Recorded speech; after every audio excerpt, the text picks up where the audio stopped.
Toys R Us didn't die because of Amazon. It was deliberately executed by Wall Street for a billion-dollar payout.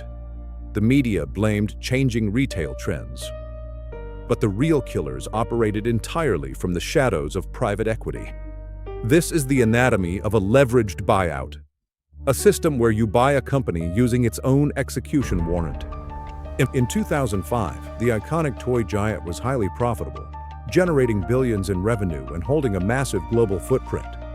Enter three private equity titans. On paper, they promised a glorious turnaround to save the retail legend. But here is the detail nobody talks about. They didn't use their own money to buy it. They borrowed $6 billion. Then, they legally transferred that massive debt directly onto the toy company's balance sheet. Overnight, a perfectly healthy business was forced to pay $400 million annually just to service the interest. Every single dollar meant for new inventory, store upgrades, or web development was permanently diverted to Wall Street. Even as the company suffocated under this artificial weight, the masterminds extracted hundreds of millions in management fees. This is where things get strange. The buyers literally could not lose, even if the business completely failed. The system is deliberately engineered so the architects profit from the wreckage long before the actual crash occurs. For over a decade, store managers pleaded for resources to compete online, completely unaware the register was already empty. By 2017, the interest burden made it mathematically impossible to survive. The trap was finally ready to spring. They declared bankruptcy, not because customers stopped buying toys, but because the vultures demanded their final feast. But the destruction of retail is just the surface. This exact mechanism is currently targeting healthcare next. The elite discovered that distressed assets contain hidden treasures far more valuable than their actual operational output. Real estate.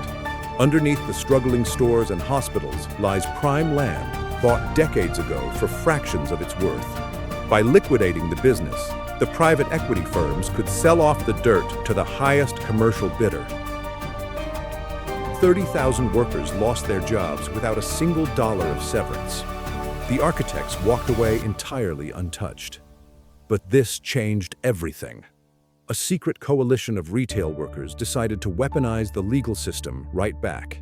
They targeted the public pension funds that bankrolled the billionaires, exposing the hidden pipeline of retirement cash. Most people don't realize their own retirement savings are frequently used to destroy the very stores they shop at. It's a closed loop of capital, insulated from public scrutiny, designed exclusively to harvest value rather than create it. This business model isn't capitalism failing. It is capitalism functioning exactly as the highest bidders intended it to. Yet, one major tech company managed to reverse this entire trap using a brilliant, highly dangerous financial counter-strategy. They allowed the vultures to buy their debt, deliberately setting a trap that would trigger an automatic hostile takeover. By forcing the private equity firm to execute the contract early, they drained the fund's liquid cash reserves entirely. It proved the predators are fragile. They rely entirely on predictable compliance and absolute silence from their targets. But as the global economy tightens, the leverage play is accelerating. The next target is already in the crosshairs. To understand how the trap snaps shut, we have to look at the exact moment a company is targeted. Vultures don't look for failing businesses. They look for massive hidden assets buried underneath temporary cash flow problems. In the case of these retail giants, the real prize wasn't the inventory. It was the unencumbered real estate. When a private equity firm buys a target, they immediately split the company into two distinct operating identities. One entity owns the valuable real estate. The other merely operates the retail stores and pays the bills. But this is where the financial engineering turns completely lethal for the original business. The newly formed real estate arm immediately forces the retail shops to pay hyperinflated, above-market rent prices.